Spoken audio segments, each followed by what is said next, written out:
This is episode 32 of Ice Ice Beta and the final of our summer session. We tried a different format this season, breaking things into 2 sessions, a summer of dry tooling and mixed climbing, and an upcoming winter session focused around ice. I'm curious if you like that distribution, so reach out and let me know one way or the other. Today, we dive into the mindset of a competitor. Gordon McArthur has been a staple on the World Cup circuit across 15 seasons, including a 1-year retirement. We talk about the particular highs and lows of returning to the sport, the story of Storm Giant, the first proposed D16 in the world, and what role ego plays in it all. In particular, our conversation hovers around themes of drive, our relationship to competitiveness, and understanding our true motivations.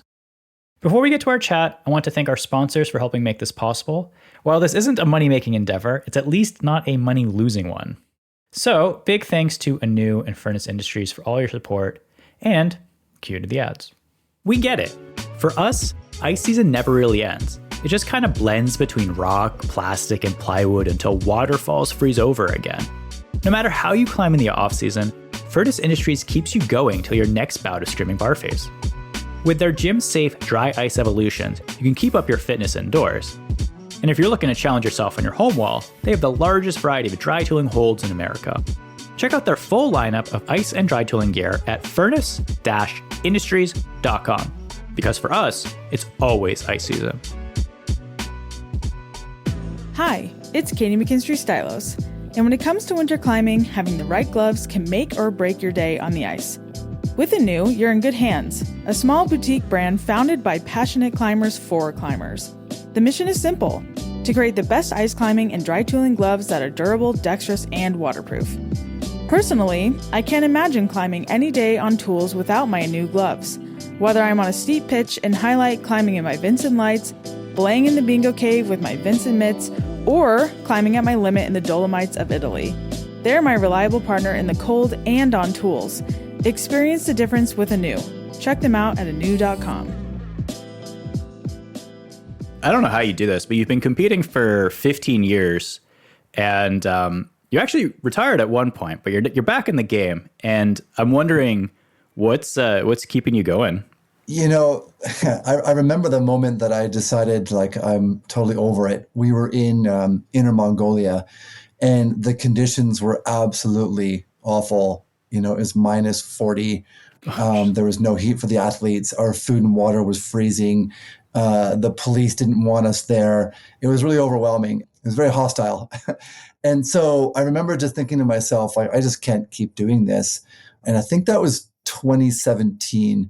And I just sort of, threw the towel in and took my ball and went home. And I was okay with it. And then, one of my sponsors at the time, Outdoor Research, they became the title sponsor of the World Cup Tour. And my athlete manager called me, I think it was around June or so.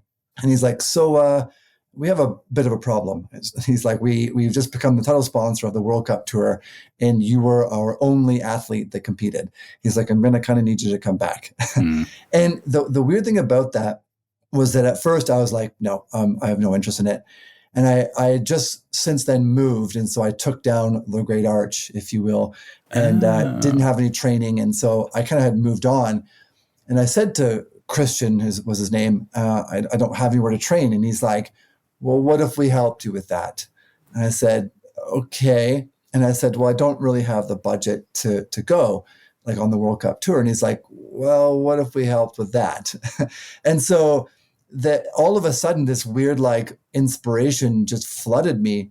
And I thought like, yeah, I'm back into this again. And it had only been maybe 6 months or 5 months, but it just took some time away to deal with the anxiety that was created from Inner Mongolia, to recognize that I still very much missed that scene. And I think that was the initial like surge of energy. But then like the relationships that are formed on that World Cup Tour are worth a lifetime. And to think that I get to go back and be with those people and be part of their lives again, I just couldn't give it up. So, and plus I was born a competitor, so it sort of easy in that sense too. So.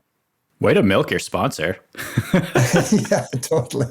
Yeah. No, Outdoor Research, I had a great relationship with them for many, many years, and they were incredibly supportive of my endeavors. So it was an easy decision for them and myself. So if I get it correctly, you retired for less than a year? Yeah. Okay. Yeah. I mean, Yeah. no offense. I only like half buy that response because because you don't seem very externally motivated, right? Like it's like, I don't like the opportunity was there to come back and it was sort of facilitated. It made it easy for you. But like, was there something else going on too? Or as far as wanting to come back or not wanting to come back? Both, I guess. It's different sides of the same coin. I guess, a lot of it is internal. I've always had an internal belief that I was capable of more. And when you feel that you still have something to give, all it took was someone waving a carrot. Externally, there's always hesitation, but internally, you always want to go back. And I mean, my dad played professional soccer and he talks about that all the time. Like you always in your mind want to go back, even to this very day. Externally, there are so many things that sort of can get in the way. You get older, you get tired, injuries, etc. But internally, all it takes somebody's sort of rekindling that fire and you just come back with a huge surge of energy. So I guess the season just ended about 2 months ago, but are you competing this upcoming season as well? That's such an interesting question. And I say that because going into the World Championships in Edmonton in February, I was on fire. Like I was very excited about it. Again, being part of that scene. When we got to the venue during the event, like staying with various competitors I've loved to be around for years, like the whole idea of it. And everyone's like, oh, you need to come back. It's going to be great. And that initial surge, you're like, oh, I'm totally back in again. I want to do this again. And then I got hurt. I don't know, weird sort of freak accident. And I learned a lot from that time on that mentally life has changed a lot in the last 3 years. And I don't know if I'm capable at this time to mentally handle what's involved and what it takes to be 100% present at an event like that. So physically, definitely still very capable. I noticed that for sure. Maybe more so now than ever. But mentally, a lot has changed. So I typically don't answer that question until at least June. So all right, we'll follow back up with you. Yeah. We're recording on May 2nd, and this won't go live till June or July, so we'll follow up. Yeah, we could follow up. Yeah, that strikes me because, not being 100% present doesn't seem like it fits within your wheelhouse because, you've talked about before how you don't believe in balance. It's like you're 100% committed to one thing. And I'm curious if that really stands out. I mean, I guess it does. Like it stands out to you and sort of like something isn't quite clicking, something's not quite there that's like maybe an impediment. Like, have you ever tried doing things at like 90% before? I'm wondering like how that goes. Yeah, I mean, I would say the perfect example would have been Edmonton. I mean, mentally, Edmonton was maybe like 70%. Oh, wow. And what I mean by that is that because a lot has shifted over the past few years, I mean, the amount of people that have died in my life, we dealt with a very traumatic climbing accident last year. A lot of my mental energy is still tied up in dealing with the emotions wrapped around those events. And so, going into Edmonton, I recognized right away that the littlest thing would shift my mindset from being focused to having to regroup. And, I spent many years working with the top sports psychologist in maybe the world. And, he taught me tactics to sort of ebb and flow through emotional imbalances. And, in this particular event, the World Championships in Edmonton, this sort of late winter, like it's like I'd forgotten everything. I felt like I was brand new to the sport and I didn't know how to handle this, that, or the other. Like the event was great, but there were certain things that were kind of unorganized, and the judges would say, okay, Gordon, you're up in 5 minutes. It's like, well, no, the timesheet shows me up in 45 minutes. They're like, oh, okay, well, we'll just wait for you. And then I think, well, now the whole event is on hold because I'm not ready to go yet, and just little things like that would just tweak my focus out of that 100% balance towards that event. And I didn't know how to deal with it. Whereas in years past, I knew exactly how to deal with that, So it's hard for me to do things at 90% because you know that you're not 100%, which means you're at a disadvantage.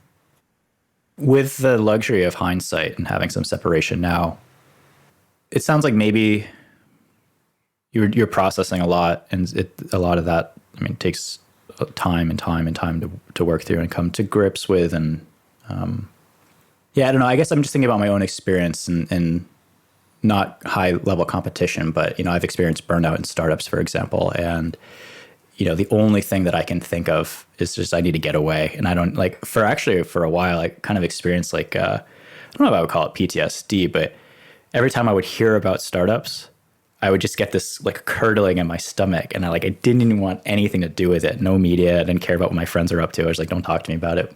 And it doesn't sound like you're there, but it sounds like there's obvious stuff that are sort of competing for attention that would keep you not fully present.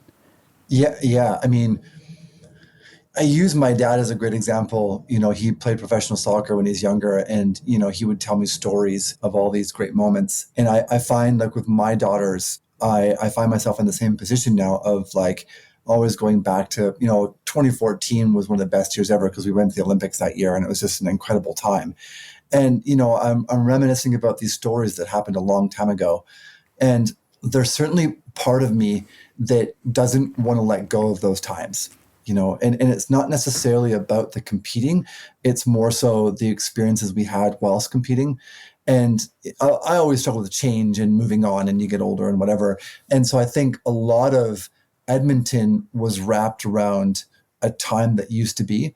And one of the things that I recognize in Edmonton is that, and I've seen this before, is that I've lasted through the ages of this style of competition and gone through several generations of athletes. And the newest generation of athletes, they're all different again. And I didn't know most of them. I knew who they were, and I kind of knew them, and they knew who I was, but there wasn't that relational tie as there once used to be. And I recognized that one of the biggest things to why I held on to competing for so long were the people, and those people aren't there anymore. Yeah. And so I found that to be really interesting as far as how I reacted, which also affected me during the event. The level of excitement that we used to feel in that sense wasn't there. And it felt like this sort of empty piece, this piece was missing. So yeah, it's been interesting to think a lot about Edmonton and what happened and what's next.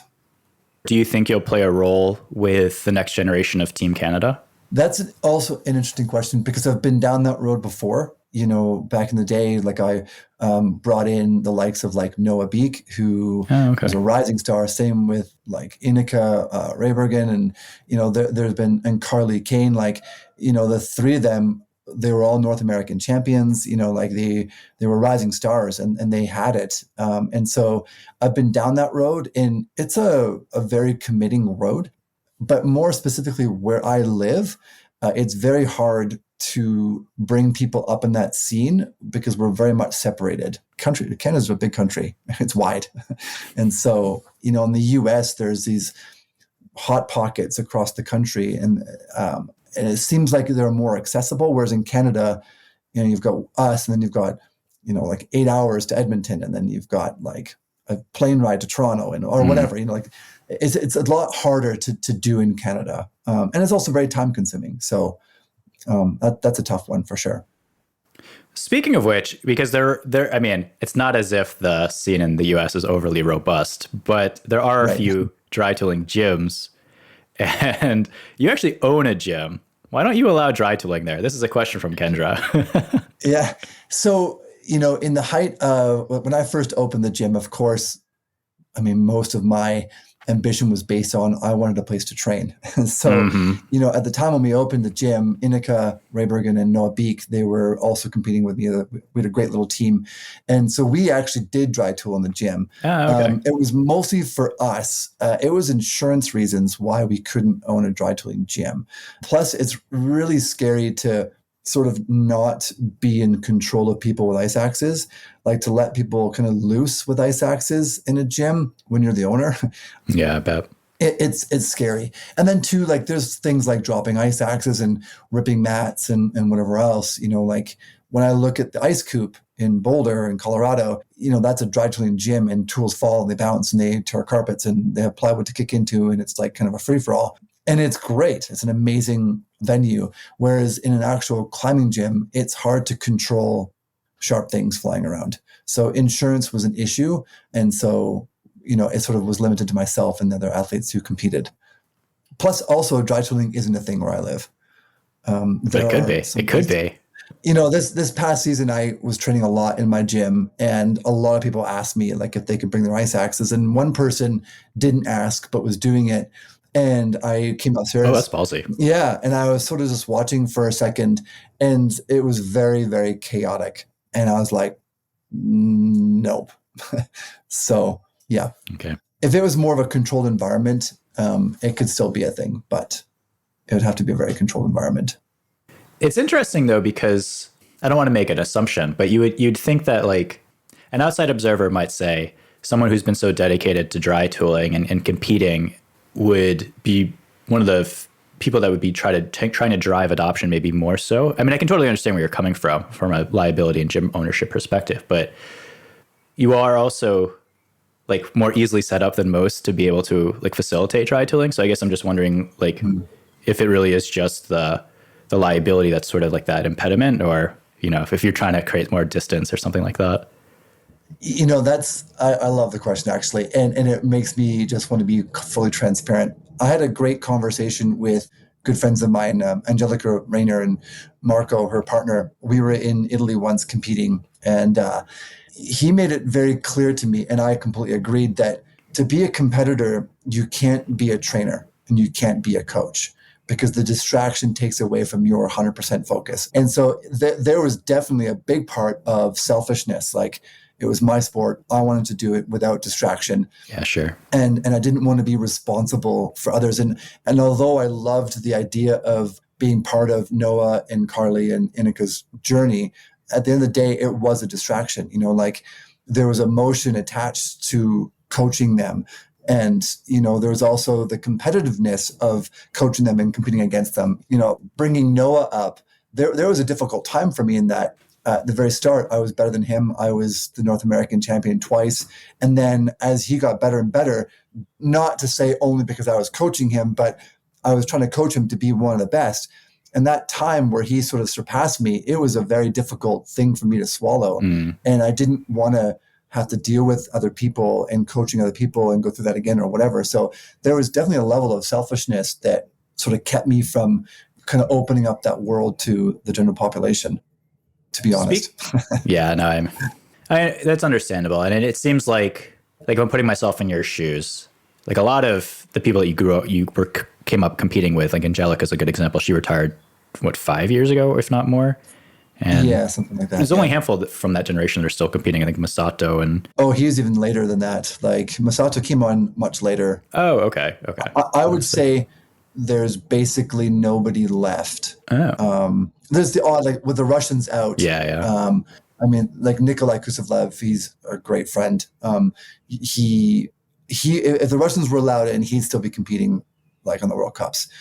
And he even came in later than I did, but he would be the only ones. I mean, Hyung and I always, like Hyung Park from Korea, we always joke back and forth that, if you go, I go. And we spoke, I don't know, a couple months ago, and he wants to come back for 1 year, and he's like, I go, you go. And so, but I can't even think of somebody that is still competing that's from like the second generation, as you put it. You know what that just means? There's going to be like a Brady Bunch reunion episode in a few years where like the Russians are allowed back in and everyone like comes out for like one last tour. Yeah, it's true. I have a bunch of things obviously set up at my gym for training and what have you. And every day when I go upstairs to train, I look at them, I'm like, I could take it down. And I think, maybe we'll just leave it up for now. I always say, no, I'm over it and whatever else. But then, once your emotions settle and you start thinking about it and people start talking about it, like, there's that surge that comes back. But yeah, we'll see. So you came onto the scene after folks like Will Gadd and Mark Beverly and Ines Papert. I don't know actually pronounce her name. Yep. They were all like OGs before the World Cup. They were like X Games folks, and then they competed in the first few World Cup events. And then they actually retired. And so you were part of that group that came in after that. And I'm wondering, Like, what was the scene like back then? Because my impression is that it was a lot more grassroots. I mean, you were going to places like Mongolia or Romania and Tyrol, which actually don't really get traction much these days. So, South Tyrol, yeah, in Italy. Yeah, so I guess like taking us in a time machine. What was the scene like back then, and how did you even get into it? It was cold and dark. It was almost pre-internet. Yeah, it was cold and dark. Places like Kirov, Russia, you would get on a train overnight for 14 hours, 17 hours, 14 hours, I think. And you would, wake up, get off the train, and you're in Siberia, and it's minus 40. And they literally take you from the train to the venue. And it's the most overwhelming and underwhelming place on the planet. You're just not used to that kind of harsh environment. And so, places like Romania, it's cold and dark. I remember getting to the airport and it felt like you were going into a jail cell. Like all the guards, everything was just like blue concrete and dark and cold, and guys holding their AK-47s, and it was cold and dark, all of it.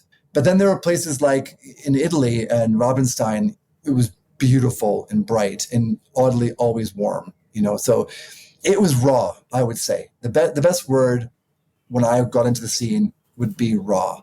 Isolation zones were dark. You were in there for 5 to 8 hours, freezing and uncomfortable. It was raw. So the kids these days have it easy, is what you're trying to say. Yeah. Yeah, it's sunshine and roses these days compared to back then. Like when we did Denver in 2018, it was the most spectacular World Cup we've ever been a part of. And that whole event would be sunshine and roses compared to 2010 Kirov, Russia. And don't get me wrong, I love Kirov, and I've been there a bunch of times, and I love the people from Kirov. It's a beautiful place once you embrace the environment. But it's certainly, like these days, are certainly a little bit easier. Not for personal prospects, I guess, because like what's interesting is that your generation also had a lot of sponsors individually. Like Angelica, I think, has been a pro climber for years and years, and you had a lot of sponsors, and I'm sure I'm missing quite a few. But it seems like in talking to people in this generation, like it's actually very hard to get companies to support dry tooling specifically. Yeah, I mean, it is definitely, for me, I started off with sort of ice climbing and mixed climbing as my focused career, and that enabled me to gain certain sponsors. And then, my career shifted into dry tooling and then competitive climbing with ice axes. And luckily at that point, I had established good relationships with my sponsors, and they were very, very supportive. These days, dry tooling is still considered a rogue sport. And so to convince a brand to sponsor you for dry tooling, it's very, very hard. There's no question. And plus two, like the world has changed as far as sponsorships go. A, there's less money. B, you've got a whole world of influencers that generate more likes on Instagram than competitive or professional athletes. It's a different world now. So to get the financial backing that you need to be a competitor, it's a lot harder now, for sure. I was listening to a podcast about sort of the contraction, the expansion and contraction of the outdoor industry during COVID, because basically it was like boon years because people were getting stimulus money. They couldn't really do anything else but go outside. And so you had a ton of influx of cash. And so people were expanding their product lines, overstocking product. And basically where they are today, it's kind of fallen off a cliff. Not in a doomsday scenario. They're basically just back on like typical growth pre-COVID, but it's like much lower than it was during the COVID times. And basically the core argument of this interview is that some brands, there's going to be more consolidation, brands are going to go away, et cetera, but it's kind of like a wildfire that spreads through it. It kind of like thins the trees, and it's actually good for the ecosystem. But one of the interesting points that I heard was that there probably will be more of like this fast fashion influence for these like outdoor brands. And so one way to get more access to like the general populace is just to have like more like output, like a Zara. And I feel like that really aligns with this like influencer mindset where it's just like the latest, greatest thing. So I don't know. It seems like the model is shifting a bit in the outdoor space. Yeah. I'm not trying to point fingers, but outdoor research is a great example. There were years where they would have these athlete summits and we would discuss how to make the best outdoor or outerwear in the outdoor industry. And, at one point, outdoor research was certainly knocking on the heels of like North Face, which is a huge company, comparatively speaking. Like outdoor research gained a lot of momentum. And I remember our athlete manager saying like, because they would plan 3-4 years in advance of what's coming. And he would say, just so you know, like there's some big changes coming. And outdoor research, like most brands, they had to ebb and flow with how the economy was going through COVID and where the industry sort of has ended up. And sure enough, they shifted everything. And if you look at OR's website now, they don't do like alpine outerwear anymore. They do a lot of like hiking stuff, and they cater to a wider demographic, which is how it should be. I mean, I don't think a brand should just be catering to one demographic. I think a brand should be catering to everybody, whether it be size, age, gender, whatever. But, they kind of left behind that core industry and sort of gained momentum to where this world is at now. So I get it. And at the end of the day, it's all business, it's all money, and you have to do what makes money and you have to follow the business. I spent the greater part of 15 years with OR. Oh, wow. And to see them sort of shift away from that core, not value, but that core industry, it was a little bit sad in the sense that I just remember how cool the days were back then. Like we had some amazing times, and to see that kind of gone now, and how it's shifted away from, the fun days. There's still more fun days to come, but it's just different now. So not type 1 fun. It's like type 2 scraping by fun. Yeah. Well, because like I was a freelance journalist. I still am a freelance like writer, but I remember reading about like the heyday where you'd get like $3 a word and you would get assignments for feature stories for like 7,000 words plus full expenses paid trips to, like Tanzania or Mozambique or something. And damn, that sounds like an awesome time. That is not the case anymore. Yeah. Yeah. I mean, I think about like the big trade show, the OR show down in Salt Lake City for years. And it was always the most sort of anticipated time of the season because, you had this massive trade show, but then more so all the athletes were there and your sponsors were there, and you'd go out, you eat copious amounts of sushi, and you'd party and you'd drink and whatever. It was just like this amazing time. And then of course, that whole industry kind of went into the toilet, and now there's no more big trade show. There's no more summits like that. It's all these little trade shows to make it more convenient. It's cheaper. Now it's on Zoom. Like, it's all very different. And, the heyday, like you talk about, like it was some time, man. Like it was awesome. Since we're on the topic of reminiscing, when you got into the sport, you were telling me that your mentors are actually Sean Isaac and Will Gadd. And I'm wondering, what's your advice for getting mentors like that? How did that happen? I mean, I remember going to one of Will's slideshows before I even knew him. And I forget who his mentor was, but he basically was just like, I was annoying to them. I wanted them to know that I wanted to be their friend and they didn't have a choice. And I always remember that. And I used to actually run a magazine myself. Like I had this ambition to have an outdoor magazine. And yeah, it was cool. I only put out like maybe 4 or 5 issues of it. What was the name? It was called Havoc magazine. And it was just like everything to do with the outdoors. And I remember doing an article when Will first went and climbed, I think it was the icebergs, maybe in Nova Scotia. And so I reached out to him and I said, hey, like, would you be interested in writing an article for me and submitting pictures? Like, oh yeah, sure. So he sent me this stuff like at no charge. And I said to him, I was like, how can I repay you? He's like, well, someday drop me a bottle of scotch. And so I remember driving through Canmore once and I was like, okay, I'm going to get him a bottle of scotch. And I dropped it off to him. And at that point I was like, we're going to be friends. Like you're this featured athlete and I'm a nobody, but we're going to be friends. And so I just bugged him and eventually reached out to him and said, like, I need you to teach me. And he was into it. And so he became a mentor and, taught me a lot about competitive sports and also just how to be present when climbing, So that's sort of how it went. So I think my advice to anybody would be like, be annoying, like get in their face and don't let them tell you to go away would be my advice. It works, sort of. Do you still have copies of Havoc? I'd love to read them if I could borrow them. I have framed copies, so I could unframe them easily. No, that's okay. Yeah, but I do have. I think I've got only one copy of each. It was neat. Like, I remember interviewing Lynn Hill back in the day. When I went to, at the time, it was the Petzl Rock trip they used to do, and there was one in Squamish, and so I drove out there and met Lynn Hill and got to talk to her a bunch, and even Sean McCall. I think he was like 14 or something like that, and was already climbing 14 plus and like crazy things. So yeah, it was neat to be able to. And at that time, I was like a nobody in sports. Like, I loved every sport, but I hadn't really done much at all. I climbed maybe like 5'11" at the time, and so it was a neat way to get into it all. So, because of your longevity in comp climbing, you've seen quite a few developments, and I didn't totally do the math, but I think just prior, like a few years prior to you starting to compete, they banned heel spurs. And I know there was a whole fracas. And so you probably were friends with Will Gadd at this point when he had his famous heel spurs are for horses article. I think that was like his lamentation.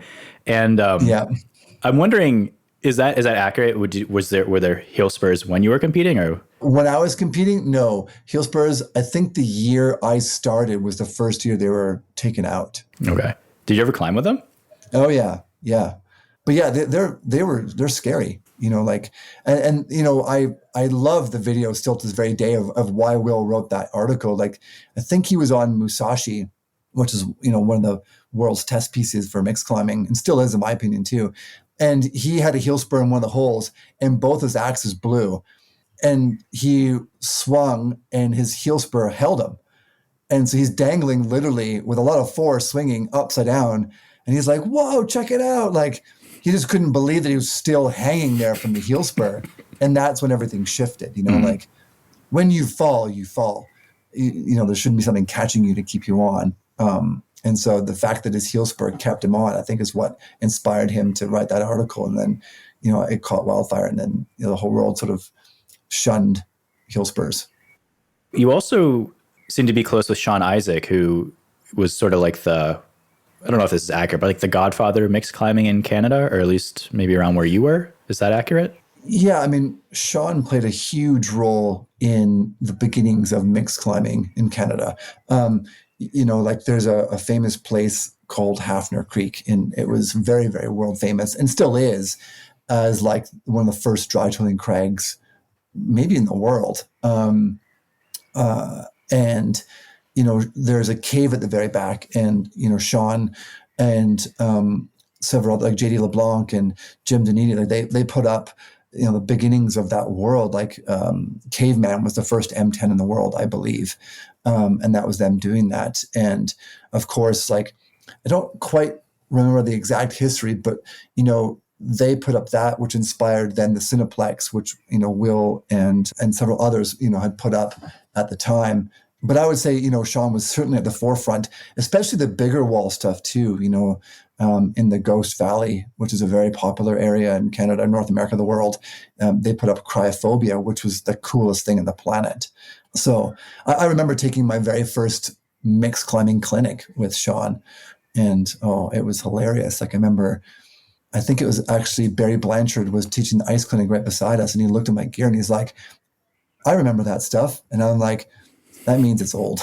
And so, yeah, it was a neat time. And Sean and I are good friends now, and we often go mountain biking together. And, I always thank him. I was like, you're one of the ones that gave me like the original tools to do this. I think actually he was the original person to teach me mixed climbing, before Will, through that clinic. And I always laugh. I was like, you did this to me. Like, this is your fault.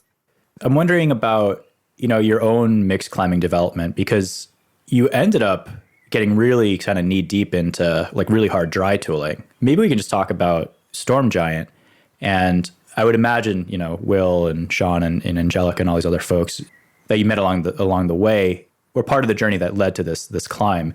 And so for some context, you established and then proposed the world's first D16, Storm Giant, and remains unrepeated for reasons we'll talk about. But can you talk about, how the idea for the climb came to be, and what went into developing it?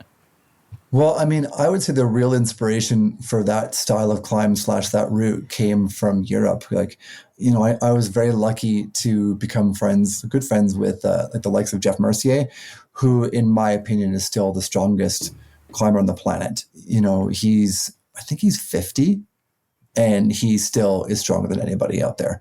But I was lucky enough years ago on the World Cup tour to become friends with the likes of him, Gaëtan Raymond. They were the dry tooling masters. They began the first dry tooling crag on the planet, called the Zoo in Chamonix.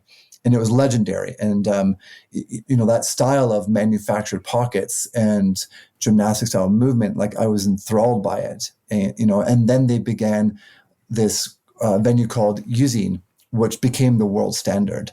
And, like Gaëtan and I would often joke about, before Christ and after Christ.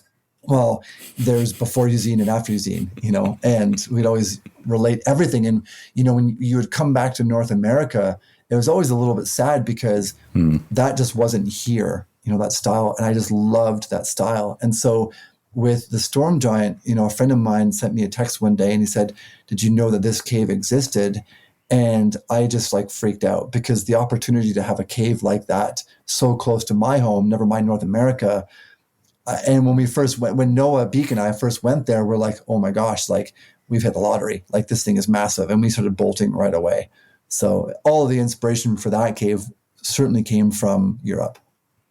Where was that discrepancy, would you say, between Europe and North America at that time? Because I've heard it described that, North America was years and years and years behind development. Mm-hmm. Yeah, at the time when dry tooling was really popular in Europe, you embraced that scene and people loved it and it was so cool. And you could tell right away coming back to North America that it was the complete opposite. Like, you mentioned dry tooling or developing dry tooling in North America, and you would get, axed from the community. And I remember when Mark Beverly and Jason Nelson first established the Hall of Justice in Ure, they were torn to pieces. Online was jail for them. And which is ironic, because now the Hall of Justice is one of the more popular crags people go to. So it just shows that they were ahead of their time / North America wasn't ready at that time for dry tooling. I mean, it's still a bit of a fragile discussion because it is an industrial sort of sport. So yeah, it was certainly behind. Even when I put up the Storm Giant cave, it was still then behind, because there was a lot of people that were, pretty pissed about manufacturing and what have you. We're going to come back to Storm Giant, but I still want to put that on pause.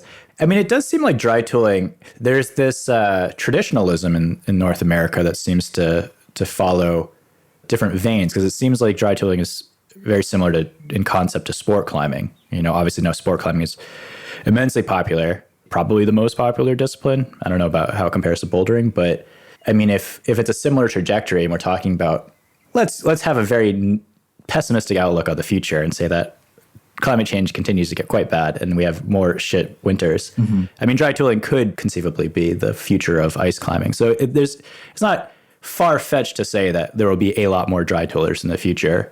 Maybe I'm getting a little bit off on a tangent here, but yeah, there is this lag time to adoption. And I'm wondering, maybe you can put into context the reception for Storm Giant, and are you seeing any shifts in reception today? Are people more open to it today? I would say today there's a lot more acceptance to dry tooling.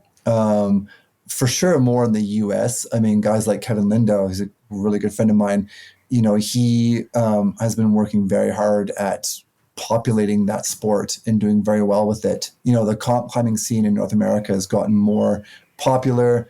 In Canada, I've definitely seen people utilizing dry tooling as a sport to progress or to get ready for the ice season. And like you mentioned, with weather just being so unpredictable now, anybody with ice axes is just chomping at the bit to get out there on them. And so if you can't get out on ice, then you might as well go dry tooling. And, in the Bow Valley area, the Canmore area, which is a very sort of populated outdoor community, there's a lot of people on ice axes, and there's more and more little venues popping up for dry tooling, so people are certainly utilizing it as a secondary, but now because like the weather, it's becoming almost like the first thing they resort to. And so with Storm Giant, I would say if I put that route up today versus 2000, well, I started 2015, I think, it would be more so accepted because the sport has certainly become more popular. But there's always going to be the traditionalists that don't agree with, what you're doing. And that's the same thing with sport climbing. There's traditionalists that hate sport climbing and they think that putting bolts in the rock is destroying, which it is, but that's a whole other can of worms that will never be solved. So I think, long story short, it would be more accepted today to put up a route like the Storm Giant versus, 7-8 years ago. What were your factors in consideration for like ethics or development for that route? Like, were you drilling? Were you just using mostly natural line, things like that? I mean, I'm all about, like, if you can find a line that has natural holds, I'm all about it. Like, why would you drill it? But that cave specifically, it's limestone, but it was the biggest choss pile I'd ever seen.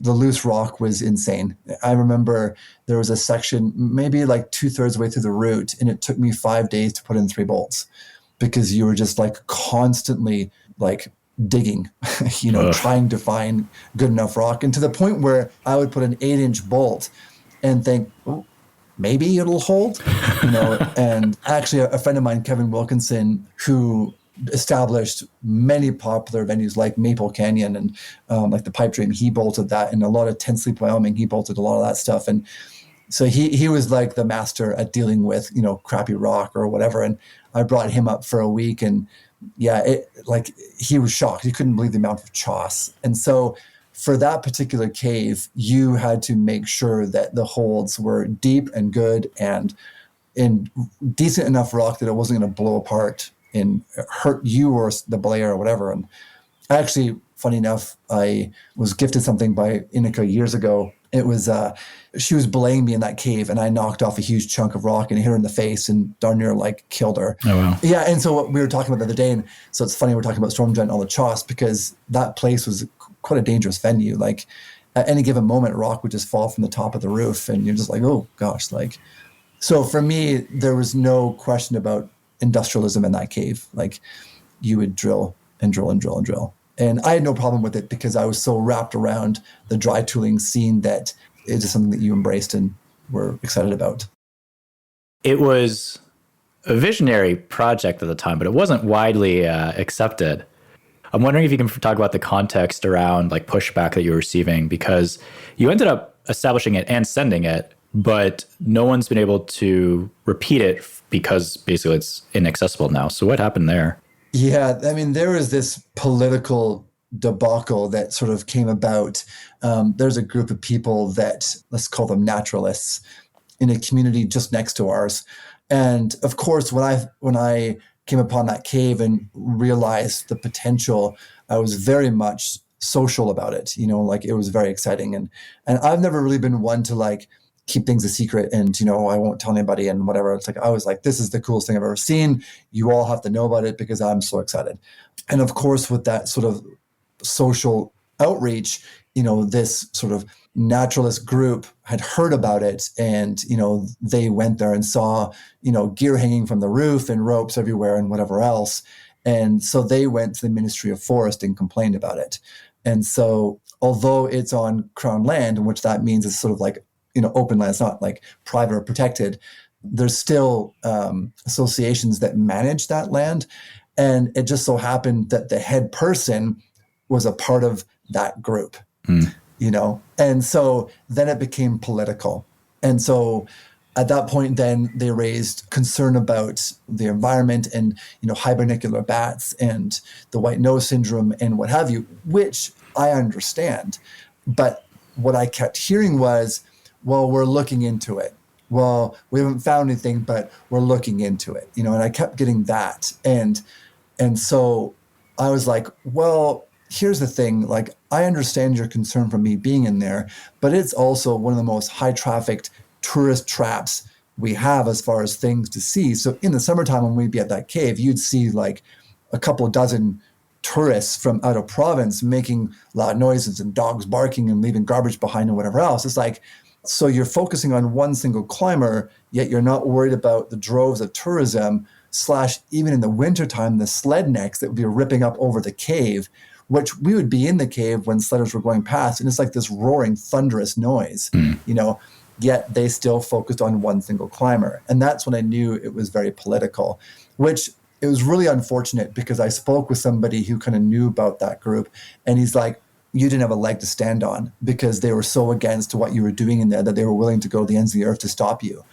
So it was really unfortunate because they made life very, very difficult. Like there was a film that was supposed to be in the Banff Film Festival. Well, they were pissed about it. So they contacted them and said, you can't do this because of these reasons. And they contacted my sponsors. And it was like this world that was really upsetting because although there was pushback on the environment, it went way too far on a personal level that it became quite depressing, actually, because when I did the route, I mean, we celebrated for a few days, which was really fun, but then the pushback really came. And it was very hard to embrace that very successful time for me, all the while the sort of depressive state that they were putting me in based on their own personal beliefs. So it was very tough to be part of. Now, all that being said, I will be the first one to recognize that I for sure pushed that line. Like when the Ministry of Forests said to me, you can't, even though I so badly wanted to, at the end of the day, a association of the government essentially was saying you can't. And if you don't listen to them, you're going to get in trouble. But I was so clouded by my own, persistence that I was willing to push the boundaries. And I was very lucky to not get in any further trouble because they could have fined me a lot of money. They could have put me in jail. They could have done whatever they wanted. But luckily, after many conversations with the Ministry of Forest, we talked a lot actually, and he actually allowed me to finish the route. So there was that part that I was very grateful for. But the blowback, in hindsight, wasn't worth the route because what I've learned in climbing anyways is that anything you do, it's gone in 2 days. Or 24 hours, like, especially these days, like someone's going to one-up you or someone's going to do something better and something's going to replace that moment with something bigger. And so to think back to that and the emotional turmoil I felt myself in, if someone asked me, would you still do it? I'd say no, wasn't worth it because it cost too much emotionally. For what you actually get out of the success of climbing something like that, the emotional pushback wasn't worth that, success. Yeah. I guess I wonder like what your mentality was like at that time and, where that impetus to keep going and to toe that line, well, to go beyond the line really, was coming from. I mean, was it like stubbornness? Was it just like really motivating to finish this like incredible line? I guess, yeah. Could you maybe talk to that? Yeah, it was all based around the identity of wanting to be the best, at the end of the day, we should never base our identities off of some sort of success. But like, let's not kid ourselves. When you're trying to be the best at something, your identity is fully wrapped around that. And the sheer idea of being able to do something like that route, and being able to claim I'm the best, like it drives you past the line. There's no question about that.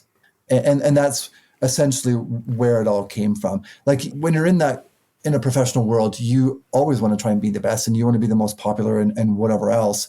And you're willing to go to the ends of the earth to do that. And I've always tried not to do that.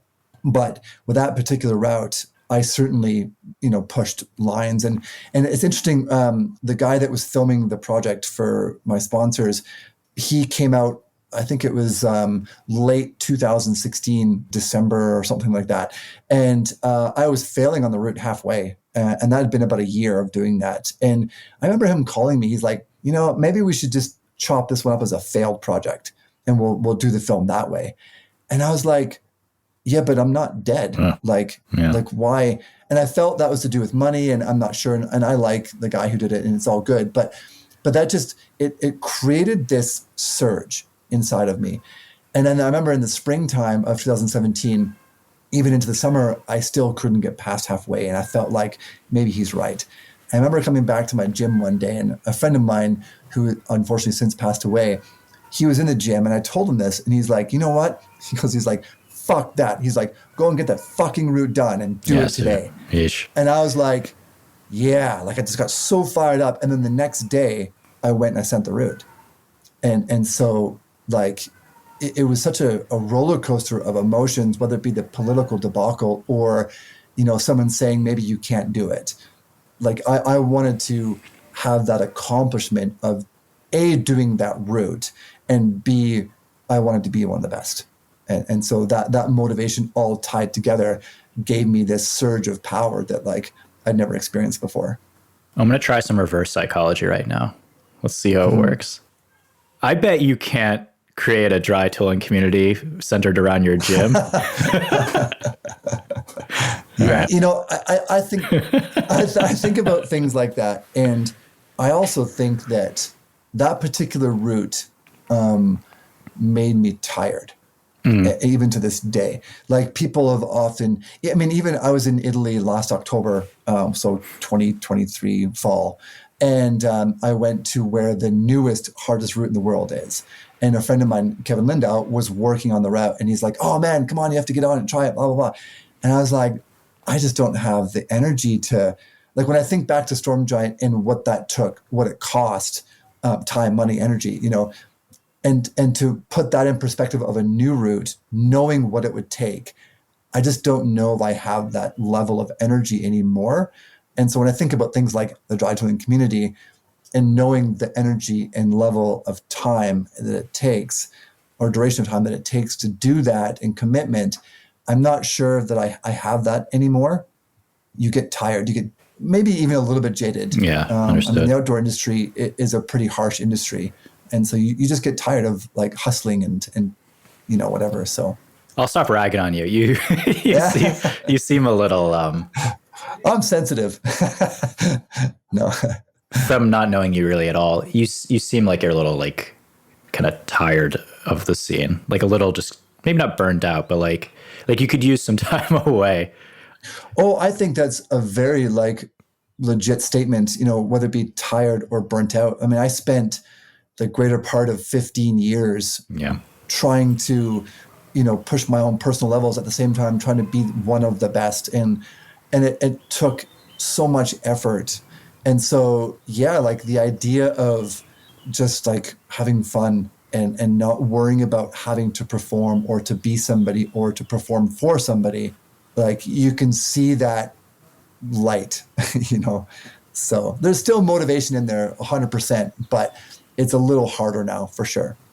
Along those lines, because you grew up, your father, you said, was a professional soccer player. I don't know if your mom was an athlete as well, but I guess with your own family, is that something that you're conscious about in engaging and interacting with your two daughters? Like, is there like a competitive push or anything? I guess, how are you sort of approaching that with them?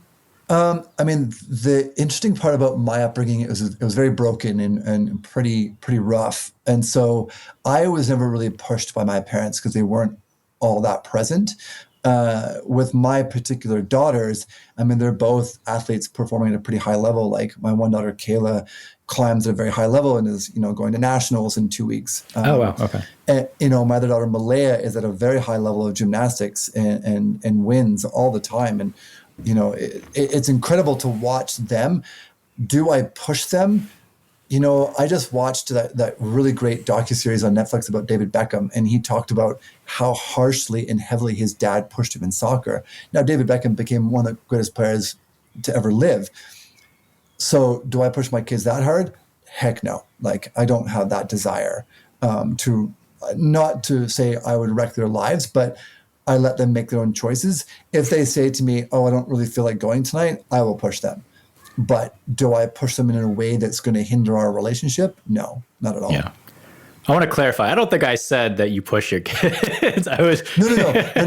I've been asked that before, and I don't know if it's conscious or subconscious, but I'm very hesitant with certain things with my kids based on my upbringing, and so I tried my best to make sure that our relationship is sound first, and then through that they trust my advice.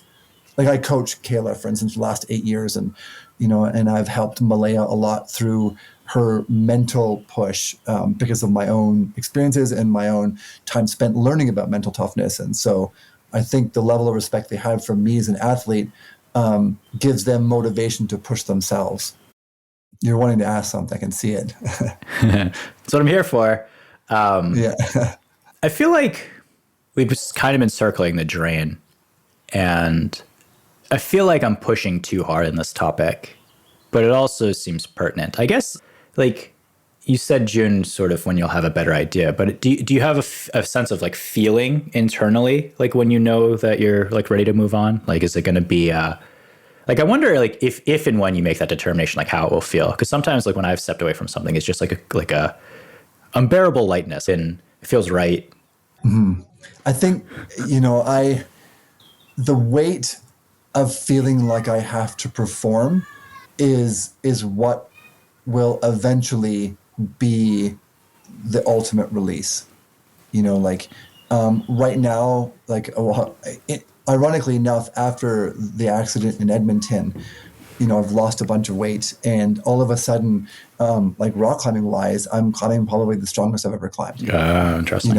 And it's like I've found this internal like excitement, and obviously in rock climbing, it's all a personal journey, because unless you're the likes of Adam Ondra, like nobody cares what you're doing, and so like, for me, there's a lot of empowerment in that like I'm not trying to live up to something or be something for someone, because there's just not that world for me in rock climbing.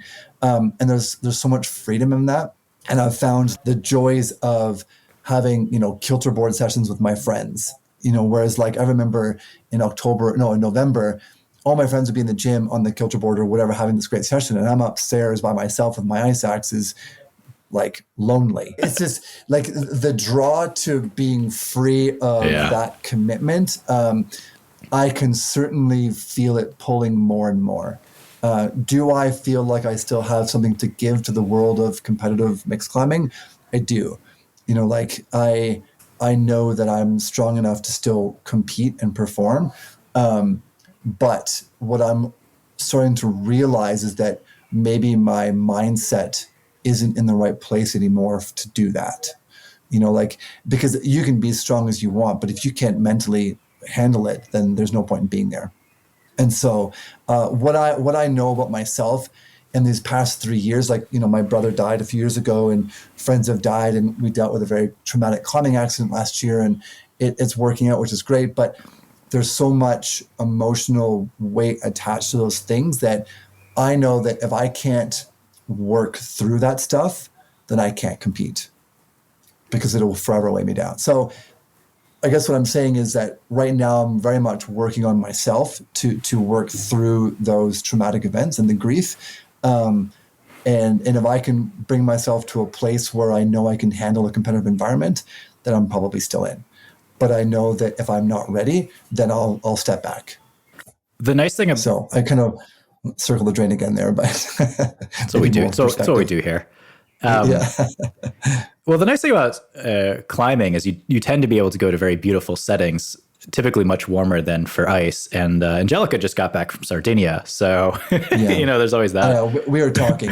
I travel with her every year, actually. Well, for the last 2 years, I went to Spain with her a couple years ago, and last year I went and spent some time in Arco with her. And the idea of being in warmer environments, like I think about the amount of time I spent in cold, dark caves, freezing my butt off, or isolation that had no heat for 8 hours, freezing to death, trying to perform. Like the idea of, when we were in Spain the 1 year of like 28 degrees and waiting for shade and just sitting on the patio of our beautiful Airbnb in the vineyard, it's like, it's hard to beat, and so the idea of that is certainly very intriguing, comparatively speaking, and then the money too, like you spend a lot of money to compete, and if it doesn't go well, and not that I've ever wrapped the money around the results, but at the end of the day, you could spend money to go to, I don't know, Korea, which I love Korea, or I could go to Spain, And so the obvious choice is there, but there are reasons that still draw you into the likes of spending thousands of dollars to climb for 2 minutes and either have success or not. So as we're kind of coming to the end of this podcast, and also if I can put it to the end of your competition career, when you look back on it, are there certain things you're particularly grateful or remember fondly about that experience? We touched earlier on this, and it's funny the coincidence of the podcast today. I was talking this morning about I'm going to Vail, Colorado next month, to coach one of my athletes and also to go climbing with him. And I've got some friends there, and I was like, oh, we're going to stay with this guy. Well, Aaron Montgomery, who was on the World Cup tour for a long time, and him and I are great friends. And I was just remembering, like, he was one of my favorite people to travel with. And we were kind of joking that, I've traveled with people over the years that you learn very quick who you can and can't travel with, not to say that those people are awful or whatever, but you just know what you need when you're traveling and what you look in others to travel with. And it's one of my greatest experiences, learning that about myself and the people that I've got to experience, traveling with over the years, and how grateful I am for those people, because they put up with you through all the highs and lows. Like, they're there supporting you and you to them. And I think that's one of the biggest things I'm grateful for in my entire career is just the people that I've spent time with and the support that I've received from various people over the years, and how integral so many people were in my journey, whether it be through competition or in the mountains or whatever. And, I always want to pay my thanks to those people that have played such a huge role in my life in so many different ways. There have certainly been moments that I've appreciated about how people grew to know me. And like, I remember 1 year in Korea, like I made a huge effort to become friends with Hyung Park. And since then we've become very close friends, and I am grateful for him through and through for all his support and encouragement and what have you. And I remember, we used to sing Vanilla Ice, like Ice Ice. Yeah. And I remember, like, coming out of isolation one year in Korea, and he had cued that song for me. And just things like that, like the relationships that I was so lucky to form with certain people around the world, it broke barriers. Like, Hyung barely speaks English, but our relationship was so much deeper that it didn't matter. Like some of the relationships I formed with the Russians. I remember being at the Olympics, and there was this wall between the Russians and everybody else because of the language barrier.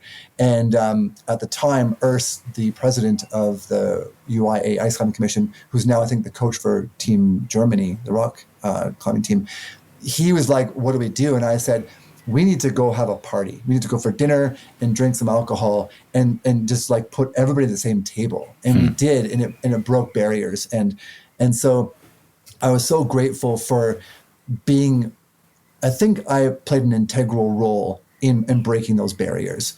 I didn't care if you couldn't speak English or not. Like, I wanted to be friends with you and enjoy your company. And it got to the point where I would go to Russia and train with the Russians, and they would embrace me in their homes. And, we would watch like Rocky IV, with like, Ivan Drago, and we would laugh about it because it's the Russians versus whatever. And so I think within your question, I'm just grateful for breaking barriers with communities that were since sort of behind walls. Do you have any advice for younger comp climbers that are sort of coming up now? I think the biggest thing I could say is be bold. Be bold. And not just with climbing, with everything. Like relationships, communication, like embrace these places and embrace the people and don't hold back. Like, be bold, be open. Because it's not about you, it's about who's there. And I kind of saw a little bit about that, in Edmonton, that there were some walls that were almost like creeping back up. But then, a good friend, Tyler Kempney from the US, has been an integral part of growing that competitive scene. We went go-karting, and as part of the experience in Edmonton, and he invited the Korean team and I think the Spanish team as well.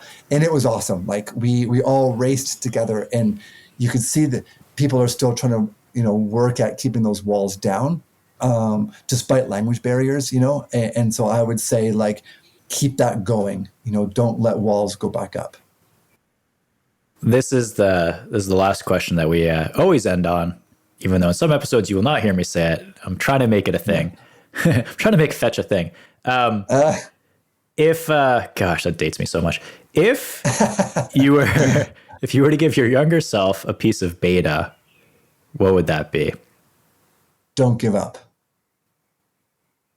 That would be the most integral thing I could say to myself as a younger person, because there were times where I wanted to give up so badly, and to be transparent, not just about climbing, about everything. And if I had given up, I would have missed out on a world of experiences that I wouldn't trade for anything. So I would say, don't give up. No matter how hard it gets, don't give up. It's an interesting yin and yang to your motivating forces. Maybe we'll end there. Yeah. Thanks so much, man. I really appreciate you chatting. Yeah, it's really good for me to actually talk about all this stuff. It's neat to process it and be open about it and just communicate things that are in my head. Like it's actually very helpful. You can learn more about Gordon and read some of his reflections at gordonmcarthur.com. His last name is spelled McArthur. To follow him on Instagram, he's at Gord_McArthur. And if you're curious to see more about how Storm Giant came together, definitely check out the outdoor research film Storm Giant, the world's hardest dry tooling route, on YouTube. It's really interesting. Wild route. As always, thanks to Hannah Noel for providing the intro music and Andrew Solomon for editing. Thanks again for listening for season 2, and we will see you in November for our winter session.